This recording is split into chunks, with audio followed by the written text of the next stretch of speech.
முக்கிய செய்திகள். ரஷ்யாவிடமிருந்து கச்சா எண்ணெய் வாங்குவது குறைப்பு, அதிகாரப்பூர்வமாக ஒப்புக்கொண்டது ஒன்றிய அரசு.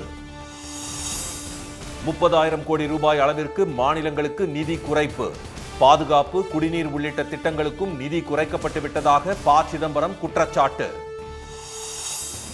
மேற்கு வங்க வாக்காளர் பட்டியல் சிறப்பு தீவிர திருத்த பணிகளுக்கு 14ஆம் தேதி வரை அவகாசம். தேவையான உத்தரவு உரிய நேரத்தில் பிறப்பிக்கப்படும் என்றும் உச்சநீதிமன்றம் அறிவிப்பு. தமிழ்நாட்டில் இன்றுடன் நிறைவடைகிறது எஸ்ஐஆர் பணிகள். 17ஆம் தேதி வெளியாகிறது இறுதி வாக்காளர் பட்டியல். T20 உலகக்கோப்பை போட்டியில் இந்தியாவுடன் விளையாட பாகிஸ்தான் சம்மதம். ICC எச்சரிக்கையை அடுத்து கிரிக்கெட் வாரியம் முடிவு.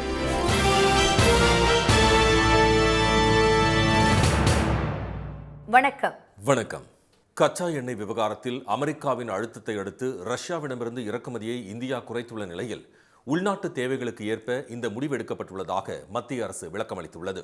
இந்தியா தனது கச்சா எண்ணெய் தேவைக்கு ஈரான் மற்றும் ஈராக் நாடுகளை பெரிதும் சார்ந்திருந்த நிலையில் மத்திய கிழக்கு மற்றும் வளைகுடா நாடுகளில் ஏற்பட்ட பதற்றம் காரணமாக ரஷ்யாவிடமிருந்து அதிக அளவில் கொள்முதல் செய்தது. இந்தியாவுக்கு சற்று குறைந்த விலையில் விற்ற ரஷ்யா அதற்கான பணத்தையும் இந்திய மதிப்பிலேயே பெற்றுக்கொண்டது. இந்நிலையில் ரஷ்யாவிடமிருந்து இந்தியா எண்ணெய் கொள்முதல் செய்வதை காரணம் காட்டி இந்திய இறக்குமதி பொருட்களுக்கு அமெரிக்கா 25% அபராத வரி விதித்தது. இதனால் இந்திய தொழில் நிறுவனங்களுக்கு பாதிப்பு ஏற்பட்ட நிலையில் ரஷ்யாவிடமிருந்து கொள்முதல் செய்வதை நிறுத்துமாறு அமெரிக்கா தொடர்ந்து நெருக்கடி கொடுத்து வந்தது. இதனிடையே இந்தியா இனி ரஷ்யாவிடமிருந்து எண்ணெய் வாங்காது என்று அதிரடியாக அறிவித்த ட்ரம்ப் இந்தியா மீதான இறக்குமதி வரியை 18% குறைத்தார். இந்த ஆண்டின் தொடக்கத்தில் இந்தியா தனது எரிசக்தி பாதுகாப்பிற்காக ரஷ்யாவில் இருந்து கச்சா எண்ணெய் இறக்குமதியை குறைத்து அமெரிக்கா உள்ளிட்ட மற்ற நாடுகளிலிருந்து இறக்குமதியை பன்முகப்படுத்த தொடங்கியுள்ளது. 2024-25 ரஷ்ய இறக்குமதி 35.8% உச்சத்தை தொட்ட நிலையில் தற்போது விலை ஏற்ற இறக்கங்கள் மற்றும் புவிசார் அரசியல் காரணங்களால் இந்த மாற்றம் ஏற்பட்டுள்ளது. மத்திய பெட்ரோலிய அமைச்சகம் வெளியிட்டுள்ள தரவுகளின்படி கடந்த ஆண்டு கச்சா எண்ணெய் இறக்குமதிக்காக இந்தியா $143 பில்லியன் செலவிட்டுள்ளது. கச்சா எண்ணெய் விவகாரத்தில் அமெரிக்காவின் அழுத்தத்திற்கு மத்திய அரசு பணிந்துவிட்டதாக சாடிய எதிர்க்கட்சிகள் வர்த்தக ஒப்பந்தம் குறித்து நாடாளுமன்றத்தில் விளக்கம் அளிக்குமாறு வலியுறுத்தின. இந்நிலையில் தேச நலன் கருதியே இந்த விவகாரத்தில் மத்திய அரசு முடிவெடுப்பதாக விளக்கமளித்துள்ள வெளியுறவு செயலாளர் திரு விக்ரம் மிஸ்ரி உள்நாட்டு எரிசக்தி தேவையை தடையின்றி பூர்த்தி செய்யும் வகையில் நடவடிக்கைகள் எடுக்கப்பட்டு வருவதாக கூறினார். நாடாளுமன்ற நிலைக்குழுவிடமும் இதனை அறிக்கையாக தாக்கல் செய்திருப்பதாக தெரிவித்த அவர் ரஷ்யாவிடமிருந்து எண்ணெய் வாங்குவதை இந்தியா நிறுத்திவிட்டதாக ட்ரம்ப் கூறியதை மறுக்கவில்லை என்பது குறிப்பிடத்தக்கது. மாநிலங்களுக்கு ஒதுக்கும் நிதியின் அளவை மத்திய பாஜக அரசு 30,391 கோடி ரூபாய் குறைத்திருப்பதாக முன்னாள் நிதியமைச்சர் திரு ப. சிதம்பரம் குற்றம் சாட்டியுள்ளார். மாநிலங்களவையில் நேற்று பட்ஜெட் மீதான விவாதத்தில் பங்கேற்ற அவர் வேளாண் துறைக்கு ரூபாய் 6,985 கோடி, ஊரக வளர்ச்சித்துறைக்கு ரூபாய் 53,067 கோடி நிதி குறைக்கப்பட்டிருப்பதாக தெரிவித்த அவர் நாட்டில் உள்ள ஊரக பகுதிகளுக்கு எந்த வளர்ச்சியும் தேவையில்லையா? ஒன்றிய பாஜக அமைச்சர் அதிகாரிகள் ஆண்டு முழுக்க என்ன செய்து கொண்டிருக்கிறார்கள் என அடுக்கடுக்காக கேள்வி எழுப்பினார். கிராமப்புற சாலை திட்டத்திற்கு மட்டும் நடப்பாண்டில் ரூபாய் 7,201 கோடி நிதி குறைக்கப்பட்டுள்ளது. மாநிலங்களுக்கு ஒதுக்கும் நிதியின் அளவை குறைத்துவிட்டு அவைகளை குறை சொல்லும் நீங்கள் ஏன் நிதி ஒதுக்க மறுக்கிறீர்கள் என்றும் அவர் வினவினார். பட்ஜெட்டில் ரூபாய் 60,000 கோடி நிதி ஒதுக்கீடு குறைக்கப்பட்டது ஏன் என்று பிரதமர் அமைச்சர்களிடம் கேள்வி எழுப்ப வேண்டும் என்ற திரு சிதம்பரம் 2025-26 ஜல் ஜீவன் திட்டத்திற்கு ரூபாய் 67,000 கோடி ஒதுக்கீடு செய்யப்பட்டு வெறும் 17,000 கோடி மட்டுமே செலவிடப்பட்டிருப்பதாக சுட்டிக்காட்டினார். பாஜக ஆளும் மத்திய பிரதேசத்தின் இந்தூரில் சுகாதாரமற்ற குடிநீரால் மக்கள் உயிரிழந்த நிலையிலும் குடிநீர் திட்டத்திற்கு நிதி குறைக்கப்பட்டுள்ளது என்றார். பட்டியலின மக்கள் வாழும் கிராமத்தில் குடிநீர் கழிவறை வசதிகள் இல்லாததால் இன்று கூட 4 சகோதரிகள் தற்கொலை செய்து கொண்டிருப்பதாக சுட்டிக்காட்டிய திரு சிதம்பரம் பிரதமரின் வீட்டு வசதி திட்டத்திற்கு ரூபாய் 22,331 கோடி நிதி குறைக்கப்பட்டுள்ளதாக கூறினார். மக்களுக்கு தரமான சாலைகள், வீடுகள் வேண்டாமா என்று வினவிய அவர் வரலாற்றிலேயே இல்லாத அளவாக GDPயில் வெறும் 1.6% மட்டுமே பாதுகாப்பு துறைக்கு நிதி ஒதுக்கீடு செய்யப்பட்டிருப்பதாக கூறினார். This budget is cautious, parsimonious, forgetful of the past year, and this will vanish. It has already vanished from the newspapers. Another minister and another deal is occupying the front pages now. The finance minister and the finance minister's budget speech has vanished. அறிவியல் துறைக்கு ஒதுக்கப்பட்ட நிதியில் ரூபாய் 18,665 கோடி செலவு செய்யாமல் இருப்பதாக கூறிய அவர், நகர்ப்புற வளர்ச்சித்துறை ரூபாய் 39,573 கோடியை செலவிடாமல் வைத்துள்ளதாகவும் குறிப்பிட்டார். நடப்பு பட்ஜெட்டில் சமூக மேம்பாட்டுத் துறைக்கு ரூபாய் 9,999 கோடி நிதி குறைக்கப்பட்டுள்ளதாக தெரிவித்த திரு சிதம்பரம், பட்ஜெட்டில் ஒதுக்கிய நிதியை செலவு செய்யாமல் சம்பந்தப்பட்ட அமைச்சர்கள் என்ன செய்து கொண்டிருக்கிறார்கள் என்றும் கேள்வி எழுப்பியுள்ளார். மேற்கு வங்க மாநிலத்தில் வாக்காளர் பட்டியல் சிறப்பு தீவிர திருத்த பணிகளுக்கு வரும் 14ஆம் தேதி வரை அவகாசம் வழங்கிய உச்சநீதிமன்றம் வன்முறை சம்பவங்கள் குறித்து விளக்கமளிக்க அந்த மாநில டிஜிபிக்கு உத்தரவிட்டுள்ளது. சட்டப்பேரவை தேர்தல் நெருங்கி வருவதால் தமிழ்நாடு, கேரளா, புதுச்சேரி, மேற்கு வங்கம் உள்ளிட்ட மாநிலங்களில் SIR எனப்படும் வாக்காளர் பட்டியல் சிறப்பு தீவிர திருத்த பணிகள் நடைபெற்றன. இதில் தமிழ்நாட்டில் 97 லட்சம் பேரும், மேற்கு வங்கத்தில் 58 லட்சம் பேரும் வாக்காளர் பட்டியலில் இருந்து நீக்கப்பட்டனர். இதற்கு கடும் கண்டனம் தெரிவித்த மேற்கு வங்க மாநில அரசு உள்ளிட்ட பல்வேறு தரப்பினரும் உச்சநீதிமன்றத்தில் வழக்கு தொடர்ந்தனர். கடந்த வாரம் நடந்த இந்த வழக்கு விசாரணையில் மேற்கு வங்க முதலமைச்சர் செல்வி மம்தா பானர்ஜி நேரில் ஆஜராகி வாதாடினார். வழக்கை விசாரித்த தலைமை நீதிபதி திரு சூரியகாந்த் தலைமையிலான அமர்வு தேர்தல் ஆணையம் விளக்கமளிக்க நோட்டீஸ் அனுப்பி உத்தரவிட்டிருந்தது. இந்நிலையில் இந்த வழக்கு நேற்று மீண்டும் விசாரணைக்கு வந்தது. அப்போது தேர்தல் ஆணையத்தின் சார்பில் பிரமாண பத்திரம் தாக்கல் செய்யப்பட்டது. அதில் மாநிலங்களில் மேற்கொள்ளப்பட்ட SIR பணிகளில் அதை சீர்குலைக்க பல்வேறு முயற்சிகள் மேற்கொள்ளப்பட்டதாக தெரிவிக்கப்பட்டுள்ளது. தேர்தல் ஆணையத்தின் விழிப்புணர்வு துண்டறிக்கைகள் எரிக்கப்பட்டதாகவும் வன்முறை சம்பவங்கள் தூண்டிவிடப்பட்டதாகவும் அதில் கூறப்பட்டுள்ளது. தேர்தல் ஆணையத்தின் சார்பில் ஆஜரான மூத்த வழக்கறிஞர் திரு ஷாம் தவான் மைக்ரோ அப்சர்வர்களாக குரூப் B அதிகாரிகளை பரிந்துரைப்பதில் மேற்கு வங்க அரசு காலதாமதம் செய்ததாக கூறினார். 5 முறை அந்த மாநில அரசுக்கு கடிதம் எழுதியும் எந்த பதிலும் கிடைக்கவில்லை என்று அவர் வாதிட்டார். இதை மறுத்த மேற்கு வங்க மாநிலம் சார்பில் ஆஜரான மூத்த வழக்கறிஞர் திரு அபிஷேக் மனு சிங்வி குரூப் B அதிகாரிகளை தேர்தல் ஆணையம் கேட்கவில்லை என்றார். இருதரப்பு வாதங்களையும் கேட்ட நீதிபதிகள் மேற்கு வங்க மாநிலத்தில் SIR பணிகளை வரும் 14ஆம் தேதி வரை மேற்கொள்ள அவகாசம் வழங்கினர்.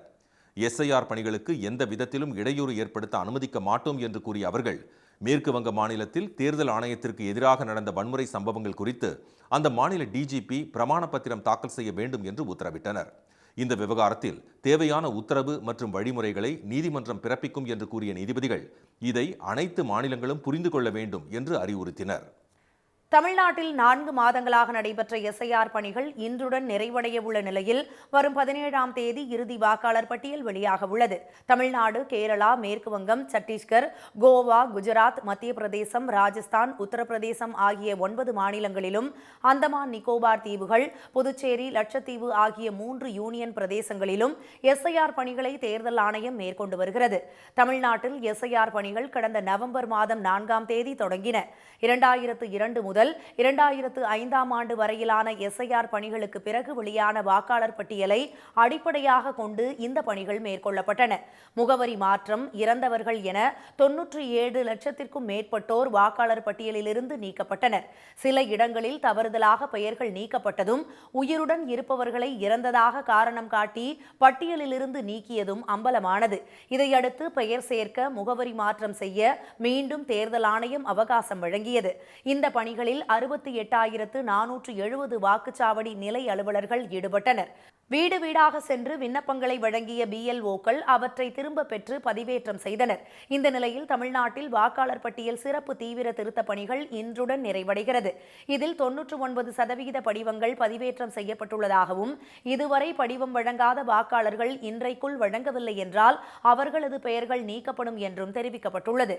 வரைவு வாக்காளர் பட்டியலில் இடம்பெற்று ஆனால் உரிய ஆவணங்களை அளிக்காத 12,43,000 பேருக்கு நோட்டீஸ் அனுப்பப்பட்டது. அதன் மீதான விசாரணையும் இன்று நிறைவடைகிறது. இந்த விண்ணப்பங்கள் அனைத்தும் வாக்காளர் பதிவு அலுவலர் அலுவலகங்கள் மூலம் சரிபார்க்கப்பட்டு தகுதியான விண்ணப்பங்கள் ஏற்கப்படும். வரும் 17ஆம் தேதி இறுதி வாக்காளர் பட்டியல் வெளியாக உள்ளது. இதில் சுமார் 5.65 கோடி வாக்காளர்கள் இடம்பெற வாய்ப்பு உள்ளதாக தெரிகிறது. நடப்பு ICC ஆடவர் T20 உலகக்கோப்பை கிரிக்கெட் தொடரில் இந்தியாவுடன் விளையாடப் போவது இல்லை என அறிவித்திருந்த பாகிஸ்தான் கடும் எதிர்ப்பை அடுத்து அந்த முடிவை மாற்றிக்கொண்டு விளையாடப் போவதாக அறிவித்துள்ளது. இலங்கை மற்றும் இந்தியாவில் நடைபெற்று வரும் இந்த உலகக்கோப்பை தொடரில் குரூப் A பிரிவில் இடம்பெற்றுள்ள இவ்விரு அணிகளும் கொழும்புவில் உள்ள பிரேமதாசா மைதானத்தில் வரும் 15ஆம் தேதி மோதும் என அறிவிக்கப்பட்டிருந்தது. ஆனால் கடந்த வாரம் பாதுகாப்பு மற்றும் அரசியல் காரணங்களை முன்வைத்து இந்தியாவுக்கு எதிரான போட்டியை புறக்கணிக்குமாறு பாகிஸ்தான் கிரிக்கெட் வாரியத்திற்கு அந்நாட்டு அரசு உத்தரவிட்டிருந்தது. இது சர்வதேச கிரிக்கெட் வட்டாரத்தில் அதிர்ச்சியை ஏற்படுத்தியது. போட்டியை புறக்கணிக்கும் முடிவை மாற்றிக்கொள்ளுமாறு இலங்கை கிரிக்கெட் வாரியம் பாகிஸ்தான் கிரிக்கெட் வாரியத்தை கேட்டுக்கொண்ட நிலையில் உலகக்கோப்பை போட்டியை புறக்கணித்தால் கடும் விளைவுகளை சந்திக்க நேரிடும் என சர்வதேச கிரிக்கெட் வாரியம் ICCயும் எச்சரித்திருந்தது. தொடர்ந்து ICC, பாகிஸ்தான் மற்றும் வங்கதேச கிரிக்கெட் வாரியங்களுக்கு இடையே நடைபெற்ற உயர்மட்ட பேச்சுவார்த்தைக்கு பிறகு தனது முடிவை மாற்றிக்கொண்ட பாகிஸ்தான் பிரதமர் ஷெபாஸ் ஷெரீப் இந்தியாவுடன் விளையாட அனுமதி அளித்தார். சர்வதேச கிரிக்கெட் உறவுகளை வலுப்படுத்த இந்த முடிவை எடுத்துள்ளதாக பாகிஸ்தான் அரசு அறிவித்துள்ளது. ICCயின் விதிகளுக்கு உட்பட்டு அனைத்து போட்டிகளிலும் பாகிஸ்தான் விளையாடும் என்று உறுதி அளிக்கப்பட்டதை அடுத்து 15ஆம் தேதி போட்டிக்கான ஏற்பாடுகள் தீவிரமாக செய்யப்பட்டு வருகின்றன. இந்த தொடரில் இந்திய அணி அமெரிக்காவுடன் விளையாடிய முதல் போட்டியில் வெற்றி பெற்ற நிலையில் வரும் 15 அன்று இரவு 7 மணிக்கு தொடங்கும் இந்த போட்டிக்கு கிரிக்கெட் ரசிகர்களிடையே பெரும் எதிர்பார்ப்பு எழுந்துள்ளது. தேர்வு மைய ஒதுக்கீடு பிரச்சனையால் தமிழகம் முழுவதும் நேற்று முன்தினம் ரத்து செய்யப்பட்ட குரூப் 2 மற்றும் குரூப் 2A மெயின் தேர்வுகள் அடுத்த மாதம் 15ஆம் தேதி நடைபெறும் என பணியாளர் தேர்வாணையம் அறிவித்துள்ளது. TNPSC group 2, group 2A main தேர்வு தமிழகம் முழுவதும் 38 மையங்களில் கடந்த 8ஆம் தேதி காலையும் பிற்பகலும் நடைபெற இருந்தது. சென்னையில் தேர்வு மைய ஒதுக்கீட்டில் நடந்த குளறுபடி காரணமாக மாநிலம் முழுவதும் தேர்வு ரத்து செய்யப்பட்டது. தொழில்நுட்ப காரணங்களால் தேர்வை நடத்த முடியாததால் தேர்வுகள் ரத்து செய்யப்படுவதாகவும் வேறொரு தேதியில் தேர்வுகள் நடத்தப்படும் என்றும் TNPSC தெரிவித்திருந்தது. அதன்படி புதிய தேர்வு தேதி நேற்று அறிவிக்கப்பட்டது. ரத்து செய்யப்பட்ட தேர்வுகள் அடுத்த மாதம் 15ஆம் தேதி நடைபெறும் என தெரிவித்துள்ள பணியாளர் தேர்வாணைய தேர்வு கட்டுப்பாட்டு அலுவலர், அன்று காலை குரூப் 2A தேர்வுக்கான பொது அறிவுத்தாள் தேர்வும் பிற்பகலில் குரூப் 2 மற்றும் குரூப் 2A தேர்வுகளுக்கான தமிழ் மொழி தகுதித்தாள் தேர்வும் நடைபெறும் என்றும் கூறியுள்ளார். இதற்கான ஹால் டிக்கெட் வரும் 28ஆம் தேதிக்குள் பதிவேற்றம் செய்யப்படும் என்றும் தெரிவித்துள்ள அவர், தேர்வர்கள் வழக்கமான முறையில் OTR எண்ணை பயன்படுத்தி பதிவிறக்கம் செய்து கொள்ளலாம் என்றும் கூறியுள்ளார். இது தொடர்பாக சம்பந்தப்பட்ட தேர்வர்களுக்கு மின்னஞ்சல் மற்றும் குறுஞ்செய்தி மூலமாக தகவல் தெரிவிக்கப்படும். வரும் 22ஆம் தேதி நடைபெறுவதாக ஏற்கனவே அறிவிக்கப்பட்ட குரூப் 2 பொது அறிவுத்தாள் தேர்வு திட்டமிட்டபடி அதே தேதியில் நடைபெறும். இதற்கான ஹால் டிக்கெட் நாளை வெளியிடப்படும் என்றும் அறிவிக்கப்பட்டுள்ளது. தேர்தலை மனதில் வைத்துக் கொண்டு நிலம் கையகப்படுத்தும் விவகாரத்தில் தவறான தகவல்களை மத்திய ரயில்வே அமைச்சர் பேசுவதாக பொதுப்பணித்துறை அமைச்சர் திரு ஏவா வேலு விமர்சனம் செய்துள்ளார். தமிழ்நாட்டில் நடக்கும் ரயில்வே திட்டங்களுக்கு ₹1 கூட மத்திய பட்ஜெட் ஒதுக்கவில்லை என்று குற்றம் சாட்டிய முதலமைச்சர் திரு ஸ்டாலின் மெட்ரோ ரயில் உள்ளிட்ட திட்டங்களுக்கு நிதியை வழங்க கோரி பிரதமருக்கு கடிதம் எழுதினார். இதற்கு பதிலளித்துள்ள ரயில்வே துறை அமைச்சர் திரு அஸ்வினி வைஷ்ணவ், தமிழ்நாட்டில் ரயில்வே திட்டங்கள் தாமதமாக மாநில அரசே காரணம் என்றும் நிலம் கையகப்படுத்துவதில் ஒத்துழைப்பு இல்லை என்றும் தெரிவித்திருந்தார். இந்நிலையில் வேலூரில் நேற்று செய்தியாளர்களிடம் பேசிய அமைச்சர் திரு வேலு, ரயில்வே அமைச்சர் தேர்தலை மனதில் வைத்து பேசுவதாக விமர்சனம் செய்தார். ரயில்வே திட்டத்திற்கு எங்கு நிலம் என்று கூறினால் அதை கையகப்படுத்தி கொடுக்க மாநில அரசு தயாராக உள்ளதாகவும் அவர் தெரிவித்தார். இந்த இடத்துக்கு ரயில்வே பாலத்துக்கு நாங்கள் இடம் கேட்டோம், செய்யலை அப்படின்னு ஒரு ஆதாரப்பூர்வமாக சொல்லணும். தமிழ்நாட்டை பொறுத்தளவுக்கு இது வரைக்கும் சாலைகள் போடுவதாக இருந்தாலும் சரி, அல்லது ரயில்வே ROB என்று சொல்லப்படுகிற ரயில்வே பாலமாக இருந்தாலும் சரி, இதெல்லாம் கட்டுவதற்கு நிலம் கையகப்படுத்து என்பது நம்முடைய வருவாய்த்துறை தான் நிலம் கையகப்படுத்துகிறது. ஆதாரபூர்வமாக சொன்னால் நாங்கள் பதில் சொல்லலாம். ஆனால் ஒரு வரியில் சொல்லணும், அதை மாதிரி ஒன்றிய அரசாங்கம் கேட்டு எங்கேயும் நாங்கள் நிலம் எடுத்து கொடுக்காமல் இல்லை. 70 ரயில்வே மேம்பாலங்கள் அமைக்க அறிவிப்பு வெளியிடப்பட்டு 59 ரயில்வே மேம்பாலங்கள் கட்டி முடிக்கப்பட்டதாகவும் சர்வீஸ் சாலைகளுக்கு நிலங்களை ஒதுக்கி திறப்பு விழாவும் செய்துவிட்டதாகவும் திரு வேலு கூறினார். 11 மேம்பாலங்கள் மட்டுமே கிடப்பில் உள்ளதாகவும் அவற்றைக்கு நிதி கிடைத்தவுடன் பணிகள் முடிக்கப்படும் என்றும் அவர் தெரிவித்தார். ஈரோடு அருகே காலிங்கராயன் கால்வாயில் 740 ஆண்டு பழமையான தமிழ்நாட்டின் முதல் மேல் நீர்வழி பாலத்தை பாதுகாக்க வலியுறுத்தி விவசாயிகள் மாவட்ட ஆட்சியரிடம் மனு அளித்தனர். 13ஆம் நூற்றாண்டில் காலிங்கராயனால் கட்டப்பட்ட 91 கிலோமீட்டர் தொலைவில் பவானி மற்றும் நொய்யல் நதிகளை இணைக்கும் காலிங்கராயன் கால்வாய் மூலம் 15,000 ஏக்கர் விளைநிலங்கள் பாசனம் பெறுகின்றன. இந்த கால்வாயில் 14வது மைலில் ஈரோடு அருகே பெரும்பள்ளம் ஓடையின் மேல் காலிங்கராயன் கால்வாயில் தொட்டிப்பாலம் என்ற மேல் நீர்வழி பாலம் அமைக்கப்பட்டுள்ளது. பாலத்தின் அடியில் 12 கண்ணறைகளுடன் பெரும்பள்ளம் ஓடையின் தண்ணீர் காவிரிக்கு செல்கிறது. தற்பொழுது பாலத்தின் அடியில் மண் கொட்டப்பட்டு தூர்ந்து கிடப்பதால் 4 கண்ணறை வழியாக மட்டுமே ஓடை நீர் பாய்கிறது. இதற்கிடையே பழமையான இந்த பாலத்தை இடித்துவிட்டு புதிய பாலம் கட்டுவதற்கு அரசாணை வெளியிடப்பட்டுள்ளது. இந்த பழமையான பாலத்தை அகற்றாமல் பாதுகாக்க வேண்டும் என மாவட்ட ஆட்சியரிடம் விவசாயிகள் கோரிக்கை வைத்தனர். நீர்வளத்துறை அரசாணை 39 தேதி 24/7/2025 படி அந்த தொட்டி பாலத்தை இடிச்சுட்டு புது தொட்டி பாலம் கட்டுறதுக்காக அரசாணை வெளியிட்டிருக்காங்க. அது 750 வருஷம் பழமையான தொட்டி பாலம். இன்றைக்கும் ஆக்டிவ்ல நல்லா இருக்குது. சின்ன சின்ன பராமரிப்பு வேலைகள் செஞ்சால் கூட போதும், அது நல்லா இருக்கும். இன்னும் 1000 வருஷம் ஆனாலும் அது அசையாமல் இருக்கும். தொல்லியல் துறையின் மூலமாக பாலத்தை ஆராய்ந்து புராதன சின்னமாக பராமரிக்க வேண்டும் என்றும் இதற்கு அருகிலேயே நிலத்தை கையகப்படுத்தி பழைய பாலத்தை இடிக்காமல் புதிய பாலம் கட்ட நடவடிக்கை எடுக்க வேண்டும் என்றும் மனுவில் வலியுறுத்தப்பட்டுள்ளது. தற்போதைய பழமையான பாலத்தை புதுப்பித்து தண்ணீர் செல்வதற்கு நடவடிக்கை எடுக்க வேண்டும் எனவும் அவர்கள் கோரிக்கை விடுத்துள்ளனர். திருமங்கலம் அருகே சாகுபடி செய்யப்பட்ட மக்காச்சோளத்திற்கு உரிய விலை கிடைக்காததால் விவசாயிகள் வாழ்வாதாரமின்றி தவிப்பதாக வேதனை தெரிவித்துள்ளனர். மதுரையை அடுத்த சித்திரெட்டிப்பட்டி, நாகையாபுரம், அம்மாப்பட்டி உள்ளிட்ட 20க்கும் மேற்பட்ட கிராமங்களில் மக்காச்சோள பயிர்கள் சாகுபடி தீவிரமாக நடைபெற்று வருகிறது. கடந்த பல மாதங்களாக இப்பகுதிகளில் மழை பொய்த்ததால் பயிர்கள் கருகி நாசமானதாலும் போதிய அளவிற்கு மக்காச்சோள பயிர்கள் உரிய வளர்ச்சி இன்மையாலும் செலவழித்த பணத்தை கூட எடுக்க முடியாத சூழல் உருவாகியுள்ளது. கிடைத்த சோளப்பயிர்களை இயந்திரங்கள் மூலம் சுத்தப்படுத்தி களத்தில் மலை போல் குவித்து பாதுகாத்து வருகின்றனர். குவிண்டால் 1700 ரூபாய்க்கு விற்கப்படுவதால் நஷ்டத்திற்கு தள்ளப்பட்டுள்ளதாக அவர்கள் கூறினர். மக்காச்சோளம் இந்த வட்டம் போட்டிருக்கோம். விவசாயிகளுக்கு இந்த வட்டம் மக்காச்சோளம் சரியான முறையில் கை கொடுக்கல. செலவு வேற இந்த வட்டம் 2 வட்டம் 3 வட்டம் விதைச்சி சரியான முளைப்பு திறன் சரியில்லை. மழை சரியான முறையில் பெய்யலை. அதனால் பயிரடி திருப்பி விதைச்சி 2-3 வட்டம் விதைச்சி செலவு தொகை அதிகமாகிருச்சு. மத்தியில் ஆளும் மோடி தலைமையிலான அரசு வெளிநாட்டில் இருந்து இறக்குமதி வரியை குறைத்து சோளப்பயிர்கள் பெறப்படுவதால் தமிழ்நாட்டில் உள்ள சோளப்பயிர்கள் போதிய விலைக்கு போகாமல் வீணடிக்கப்படுவதாக அவர்கள் குற்றம் சாட்டினர். உரிய விலை அளித்து நெற்பயிர்களுக்கு களம் அமைத்தது போல் சோளப்பயிர்களுக்கும் அரசு சார்பில் சேமிப்பு கிடங்கு அமைத்து தங்களை காக்க வேண்டும் என விவசாயிகள் வேண்டுகோள் விடுத்துள்ளனர். வாசுதேவநல்லூர் அருகே உள்ள பள்ளிவாசல் திறப்பு விழாவில் பழங்கள் உள்ளிட்ட சீர்வரிசைகளை மாற்று சமுதாய மக்கள் வழங்கியது பலரது கவனத்தையும் ஈர்த்துள்ளது. தென்காசி மாவட்டம் வாசுதேவநல்லூர் பேருந்து நிலையம் அருகே ஜும்மா பள்ளிவாசல் திறப்பு விழா வெகு விமர்சையாக நடைபெற்றது. அனைத்து சமுதாய மக்களுக்கும் அழைப்பு விடுத்திருந்த நிலையில் மத நல்லிணக்கத்தை வெளிப்படுத்தும் வகையில் பல்வேறு கிராமங்களை சேர்ந்த ஏராளமானோர் மேளதாளங்கள் முழங்க தட்டுகளில் பூ, பழங்கள், இனிப்பு வகைகள் உள்ளிட்ட சீர்வரிசைகளுடன் பள்ளிவாசலுக்கு வந்தனர். அனைத்து சமுதாய மக்களும் ஊர்வலமாக வந்து நிகழ்ச்சியில் கலந்து கொண்டனர்.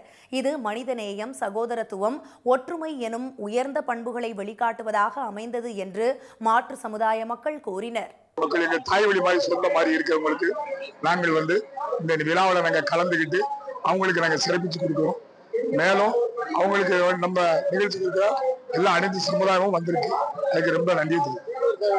சீர்வரிசை நாங்கள் பீரோலு பல வகைகள் எல்லாம் கொண்டு எங்கள் மகாசபை தேவர் மகாசபையிலிருந்து அவங்களுக்கு எல்லா சீரனமும் நாங்கள் ஆணும் பெண்ணும் கொடுத்துருக்கோம். கொல்லம் திருமங்கலம் தேசிய நெடுஞ்சாலையில் நடந்து பள்ளிவாசலுக்கு சீர்வரிசைகளை அவர்கள் கொண்டு வந்தனர். இஸ்லாமிய பெருமக்கள் சீர்வரிசைகளை இன்முகத்துடன் பெற்றுக்கொண்டு அவர்களுக்கு பொன்னாடை போர்த்தி மகிழ்ச்சியுடன் வரவேற்றனர். இந்திய கிரிக்கெட் வாரியம் BCCI வெளியிட்டுள்ள புதிய ஒப்பந்த பட்டியலில் முன்னாள் கேப்டன்கள் ரோஹித் சர்மாவும் விராட் கோலியும் களமிறக்கப்பட்டுள்ளனர். இந்திய ஆடவர் கிரிக்கெட் அணிக்காக விளையாடும் வீரர்களின் ஆண்டு ஒப்பந்த விவரத்தை இந்திய கிரிக்கெட் கட்டுப்பாட்டு வாரியம் வெளியிட்டுள்ளது. ஆண்டுதோறும் இந்திய அணிக்காக விளையாடும் வீரர்களின் ஒப்பந்த விவரங்களை BCCI புதுப்பிக்கும். அந்த வகையில் 2025-26 சீசனுக்கான வீரர்களின் ஒப்பந்த விவரம் தற்போது வெளியாகியுள்ளது. மொத்தம் 30 வீரர்கள் இந்த ஒப்பந்தத்தில் இடம்பெற்றுள்ளனர். இந்த முறை கிரேட் A+ நீக்கப்பட்டுள்ளது. புதிய ஒப்பந்த பட்டியலில் கோலியும் ரோஹித்தும் கிரேட் Bயில் இடம்பெற்றுள்ளனர். A பிரிவில் டெஸ்ட் மற்றும் ஒருநாள் கிரிக்கெட் அணியின் கேப்டன் சுப்மன் கில், வேகப்பந்து வீச்சாளர் பும்ரா மற்றும் அனுபவ ஆல்ரவுண்டர் ஜடேஜா ஆகியோர் உள்ளனர். B கிரேட் வரிசையில் வாஷிங்டன் சுந்தர், ரோஹித் சர்மா, விராட் கோலி, KL ராகுல், முகமது சிராஜ், ஹர்திக் பாண்டியா, ரிஷப் பந்த், குல்தீப் யாதவ், யசஸ்வி ஜெய்ஸ்வால், சூரியகுமார் யாதவ், ஸ்ரேயாஸ் ஐயர் உள்ளிட்டோர் உள்ளனர்.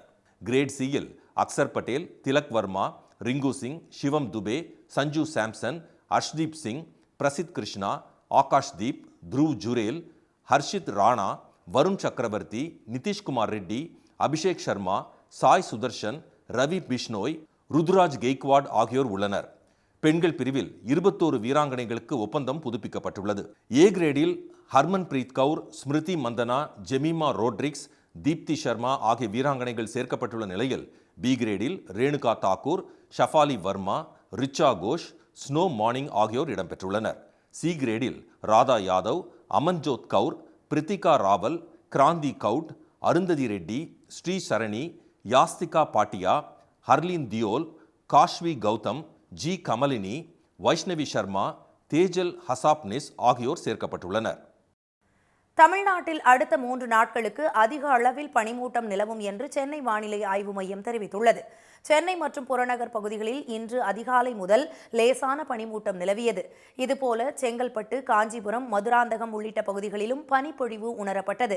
இதற்கிடையே தமிழ்நாட்டில் இன்று முதல் வரும் 13ஆம் தேதி வரை அதிகாலை நேரங்களில் பனிமூட்டம் காணப்படும் என்றும் சென்னை வானிலை ஆய்வு மையம் தெரிவித்துள்ளது. வேலூர், ராணிப்பேட்டை, திருப்பத்தூர், கிருஷ்ணகிரி, தருமபுரி, தேனி, நீலகிரி மாவட்டங்களில் இன்று முதல் வரும் 11ஆம் தேதி வரை மிதமான பனிமூட்டம் நிலவும் என்றும் அறிவிக்கப்பட்டுள்ளது. சென்னை, திருவள்ளூர், காஞ்சிபுரம், செங்கல்பட்டு, சேலம், ஈரோடு, திண்டுக்கல் மாவட்டங்களில் லேசான பனிமூட்டம் இருக்கும் என்றும் வானிலை ஆய்வு மையம் எச்சரித்துள்ளது. வரும் 14 மற்றும் 15ஆம் தேதிகளில் தமிழ்நாடு, புதுச்சேரி, காரைக்கால் பகுதிகளில் வறண்ட வானிலை நிலவும் என்றும் ஆய்வு மையம் தெரிவித்துள்ளது. மீண்டும் முக்கிய செய்திகள். கச்சா எண்ணெய் விவகாரத்தில் அமெரிக்காவின் அழுத்தத்தை அடுத்து ரஷ்யாவிடமிருந்து இறக்குமதியை இந்தியா குறைத்துள்ள நிலையில் உள்நாட்டு தேவைகளுக்கு ஏற்ப இந்த முடிவெடுக்கப்பட்டுள்ளதாக மத்திய அரசு விளக்கமளித்துள்ளது.